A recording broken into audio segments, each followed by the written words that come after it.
Hello friend, this is Shivani Chauhan. Welcome to easy path education. आज हम करेंगे आईटेप फर्स्ट सेमेस्टर की लैंग्वेज वन को। तो लैंग्वेज वन में हम यूनिट टू के बारे में बात कर रहे थे, तो उसी को कंटिन्यू करेंगे। आज हम पढ़ेंगे topic features that make text complex. मतलब किसी टेक्स्ट को जो लिखा हुआ है उसको कोई क्या उसके फीचर्स होते हैं जिससे आपको पता लगता है, जिससे आपको ये लगता है कि ये जो वर्ड है, जो टेक्स्ट है वो कॉम्प्लेक्स है, इट मीन्स की जटिल है, आपको समझ नहीं आ रहा है। तो वो उसके फीचर्स जानेंगे कि किन किन रीजंस की वजह से आपको कोई टेक्स्ट, कोई वर्ड डिफ़िकल्ट लगता है। सो स्टार्ट करते हैं आज की वीडियो। सबसे पहले बात करेंगे features that make text complex. A text complexity depend on various linguistic, structural and conceptual factor. तो टेक्स्ट की कितनी कॉम्प्लेक्सिटी है, टेक्स्ट कितना डिफिकल्ट है, कितना जटिल है, वो किस पे डिपेंड करता है? उसके लिंग्विस्टिक पे, मतलब उसकी लैंग्वेज पे कि कौन से लैंग्वेज में वो लिखा गया है। स्ट्रक्चर पे कि कैसा स्ट्रक्चर है उसका, मतलब एक सेंटेंस है उसको स्ट्रक्चर फॉर्म में कैसे बनाया हुआ है, कि उसमें कितने क्लोज हैं, उसमें कितने सेंटेंसेस हैं साथ में। जैसे एक सेंटेंस के साथ कभी आप देखते हो ना कि बहुत सारे सेंटेंसेस लगा दिए जाते हैं, है ना? तो एक ही सेंटेंस में बहुत सारे सेंटेंस लगा दिए जाते हैं वो। और उसके बाद कॉन्सेप्चुअल फैक्टर भी क्या करता है, एक टेक्स्ट को कॉम्प्लेक्स बनाता है, एक टेक्स्ट को डिफिकल्ट बनाता है बोलने में, समझने में और रीड करने में। सो देखते हैं सबसे पहले linguistic complexity. Linguistic in the sense कि आप जब बोलने में आपको दिक्कत आती है, जैसे सबसे पहले advanced vocabulary. The presence of unfamiliar technical और academic word can make a text difficult to understand. कि कुछ ऐसे वर्ड जब जो अनफैमिलियर है, जो आपने कभी देखे ही ना हो, सुने ही ना हो कभी किसी चीज़, कभी किसी भी कॉन्टेक्स्ट में। टेक्निकल वर्ड्स मतलब जो किससे रिलेटेड है, साइंस से जो कुछ रिलेटेड वर्ड्स होते हैं, है ना? टेक्निकल एस्पेक्ट से जो रिलेटेड होते हैं, या फिर एकेडमिक वर्ड जो स्कूल्स में ही ज़्यादा यूज़ होते हैं, आपकी डेली लाइफ में यूज़ नहीं होते, उससे किसी टेक्स्ट को समझना या सेंटेंस को समझना बहुत ज़्यादा डिफिकल्ट हो जाता है। जैसे कि एग्जांपल दिया हुआ है, photosynthesis is a biochemical process that convert light energy into chemical energy. तो अगर फिफ्थ क्लास के बच्चों को अगर ये जो सेंटेंस है वो पढ़ा दिया जाए, तो उन्हें पता ही नहीं होगा कि फोटोसिंथेसिस क्या होता है, बायोकेमिकल क्या होता है। तो ये क्या शो कर रहा है, एकेडमिक वर्ड भी शो कर रहा है ना, जो हमें सिलेबस में पढ़ने को मिलता है। जैसे फोटोसिंथेसिस क्या होता है, केमिकल एनर्जी क्या होता है, लाइट एनर्जी क्या होता है। और इसमें टेक्निकल वर्ड्स भी हैं जो साइंस से रिलेटेड ज़्यादा हैं, जैसे फोटोसिंथेसिस है, बायोकेमिकल है, ठीक है? और बच्चे उनसे अनफैमिलियर भी होते हैं। तो ये होता है एडवांस वोकैबुलरी, कि जो आपने सुना ना हो अभी तक, आप उस एरिया तक एडवांस नहीं हुए हो, तो ये आपके सेंटेंस को ज़्यादा डिफिकल्ट बना देगा। After that is complex sentence structure, कि जो सेंटेंस का जो स्ट्रक्चर है वो जटिल है, जैसे वो बनाया हुआ है। For example, use of long multi close और एम्डेड सेंटेंस इंक्रीजेस डिफिकल्टी। कि जब आपको ये दिखता है कोई सेंटेंस ऐसा होता है जो जो बहुत बड़ा होता है ना, जिसके फुल स्टॉप 2-3 लाइन बाद लगता है, जिसके वर्ड में या फिर जिसके सेंटेंस में, तो वो आपके जो सेंटेंस को बहुत ज़्यादा कॉम्प्लेक्स बना देता है, बहुत ज़्यादा हार्ड बना देता है समझने में। उसमें भी आपको बहुत ज़्यादा डिफ़िकल्टी होती है। जैसे कि अगर हम हिंदी में बात करें, कोई मैं सेंटेंस बोलती हूँ, जैसे जिराफ जो चिड़ियाघर में सबसे लंबा था, अन्य जानवरों से बहुत ऊँचा था, है ना? तो इसमें क्या हो गया, बहुत सारे सेंटेंसेस आ गए, बहुत सारे वर्ड्स आ गए।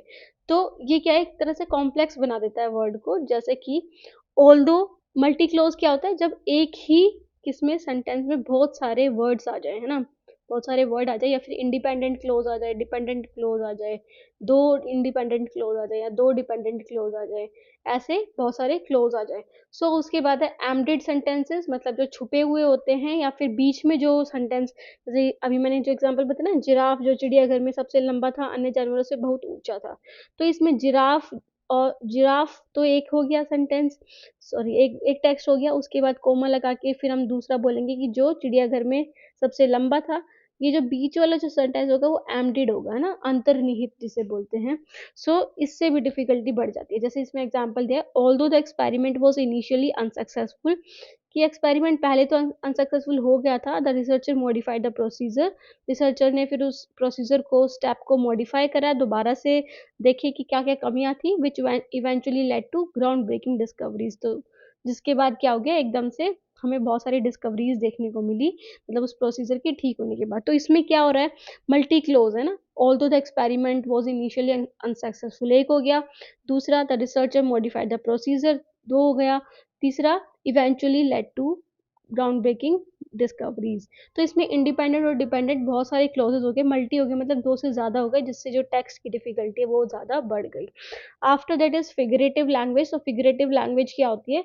जब आप किसका यूज़ करो, मेटाफर्स का यूज़ करो, सिमिलीज का यूज़ करो, आइडियम्स का, मुहावरे होते हैं, या फिर सिम्बोलिज्म का जब यूज़ करते हो, उससे भी टेक्स्ट क्या होता है? डिफिकल्ट बन जाता है, डिफिकल्ट टू प्रोनाउंस या फिर डिफिकल्ट टू इंटरप्रेट। हम उसके लिटरल मीनिंग की से, क्योंकि जो मेटाफर्स होते हैं, सिमिलीज होते हैं, जो पोएम्स में ज़्यादा यूज़ होते हैं ना, तो फिगर ऑफ स्पीच होती है ना ये, मेटाफर में क्या होता है? जब आप किसी दो चीज़ को कंपेयर कर रहे हो जो बिल्कुल भी सेम नहीं है।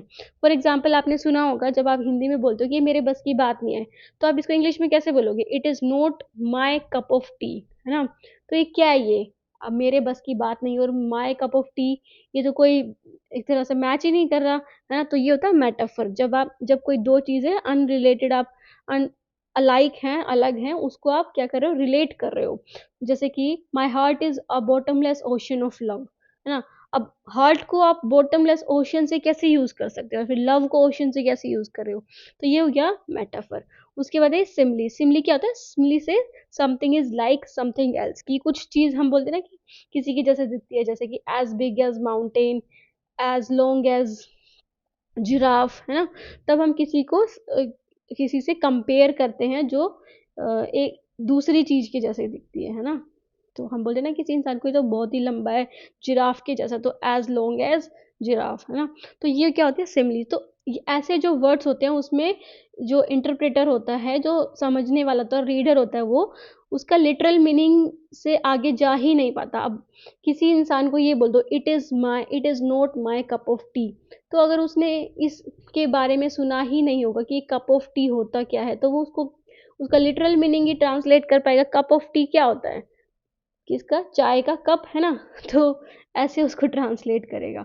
बट मैं इसमें क्या था कि आपको समझना पड़ता है उसके लिटरल मीनिंग से भी आगे जाकर। For example, the storm raised on like angry beast, कि जो स्टॉर्म है, तूफान है, वो ऐसा लग रहा है जैसे कि एक एंग्री बीस्ट की तरह लग रहा है ना? एंग्री बीस्ट मतलब एक जो गुस्से वाला वो हो गया चुड़ैल, या फिर जो क्या बोलेंगे, एक बड़ा सा जानवर, है ना?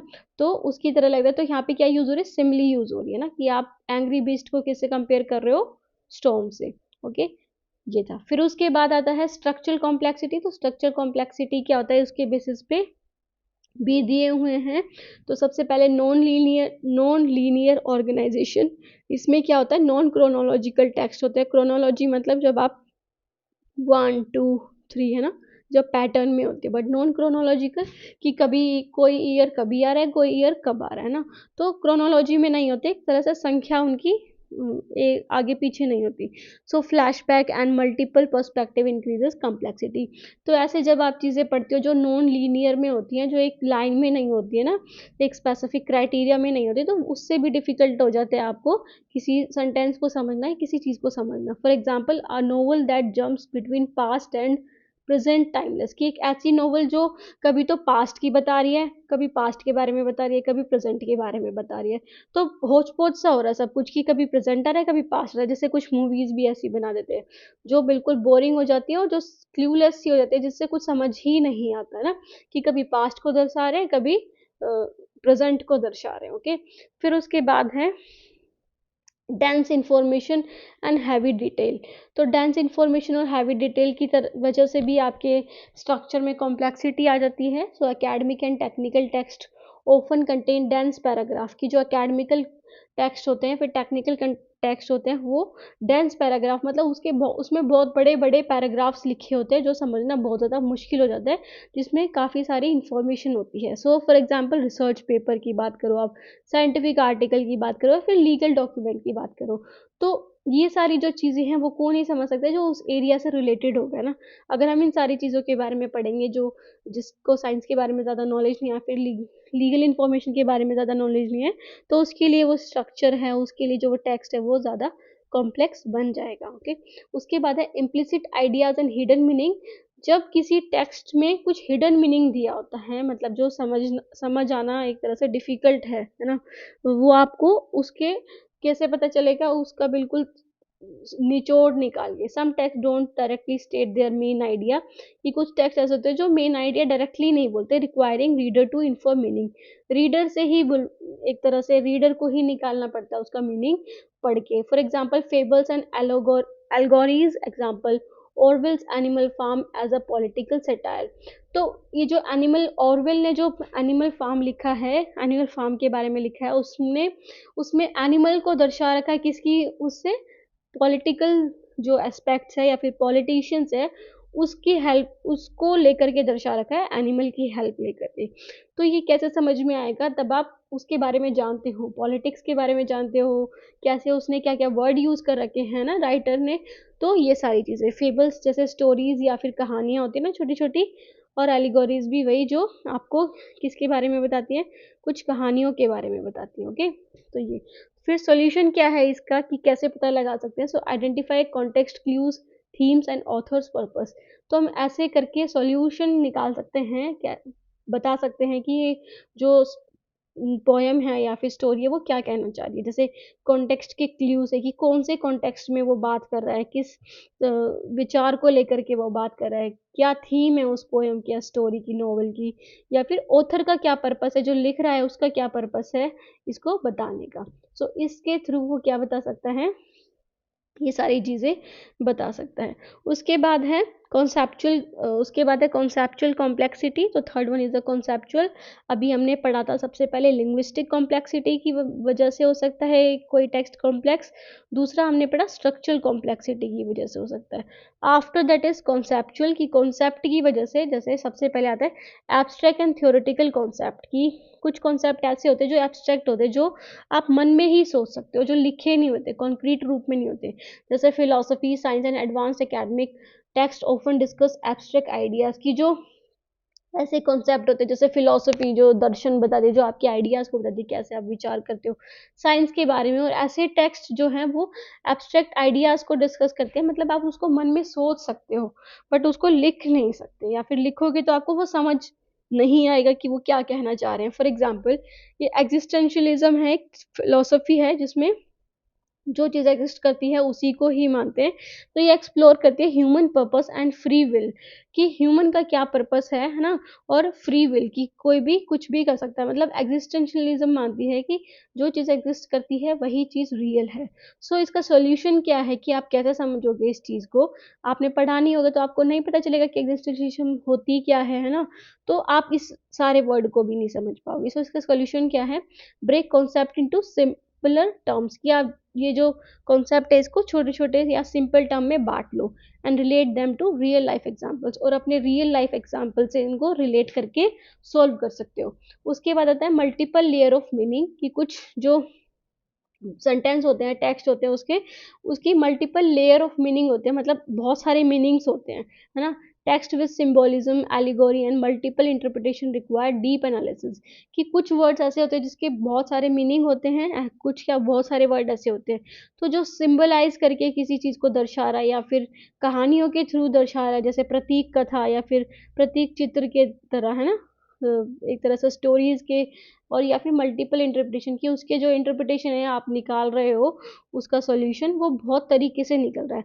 तो उसमें क्या चाहिए होता है, डीप एनालिसिस चाहिए होता है, आपको गहन ध्यान लगा के उनको सॉल्व करना होता है। For example Shakespeare's play have literal plots but also metaphorical meaning, कि शेक्सपियर के जो प्लेज होते थे, उसके उन्होंने जो प्ले लिखे थे, है ना, रोल प्ले एक तरह से बोल सकते हो आप। सो उसमें क्या था, लिटरल प्लॉट्स के बारे में, मतलब आप जो थोड़े थोड़े चीज़ों के बारे में देते थे, बट उसके जो but also metaphorical meaning, but उनका जो मीनिंग होता था वो मेटाफोरिकल वे में होता था ना, कि आपको निकालना पड़ता था खुद से, अगर उसको किसी दूसरी अलाइक चीज़ के से कंपेयर करते थे, है ना, बट आपको वो खुद ही उसका मीनिंग निकालना होता है। सो कैसे निकाल सकते हो, analyse the historical cultural literary context, कि आप एनालाइज करो उसकी हिस्ट्री से रिलेटेड, उसके कल्चर से रिलेटेड, और कि लिटरेचर उसका जो क्या कह रहा है, मतलब उसका जो रियल मीनिंग है वो क्या बता रहा है, तो उससे आप निकाल सकते हो इसके बारे में। आफ्टर दैट इज वैलिड और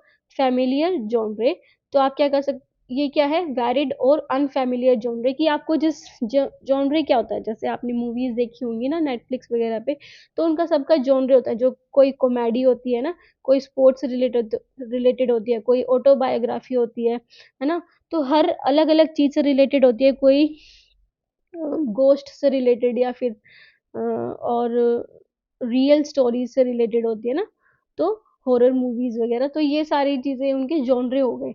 तो वैरिड और अनफेमिलियर जॉनरे जिसके बारे में आपको नहीं पता, जैसे some genre like poetry, legal document and philosophical essays have unique styles and structure that make them harder to understand.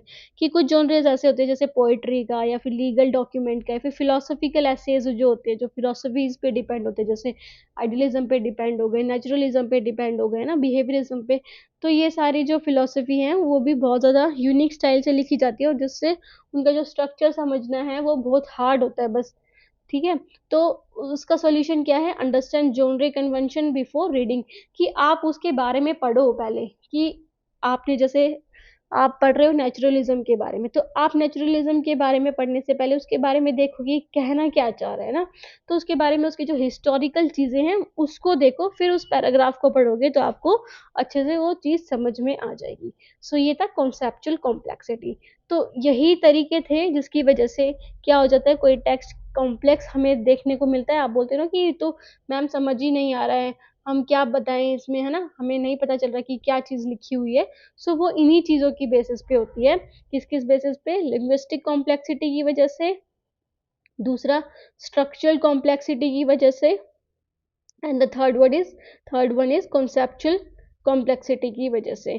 आपको कोई टेक्स्ट है या फिर पैराग्राफ है वो बहुत ज़्यादा डिफिकल्ट लगता है रीड करने में। सो आज हमने इन तीनों चीज़ों के बारे में बात करें, इन तीनों सब पॉइंट्स के बारे में, जिससे कोई टेक्स्ट है वो कॉम्प्लेक्स बनता है या डिफिकल्ट बनता है। सो स्टूडेंट, अगर कोई चीज़ समझ ना आई होगी तो कमेंट करके ज़रूर बताना, और वीडियो कैसी लगी वो भी बताना, ताकि मुझे थोड़ी मोटिवेशन मिले कि हाँ आपको कुछ समझ आ रहा है ना। सो चैनल को लाइक, सब्सक्राइब और शेयर करना भी ना भूलिएगा। Thank you so much student for watching the video. Okay, take care, bye.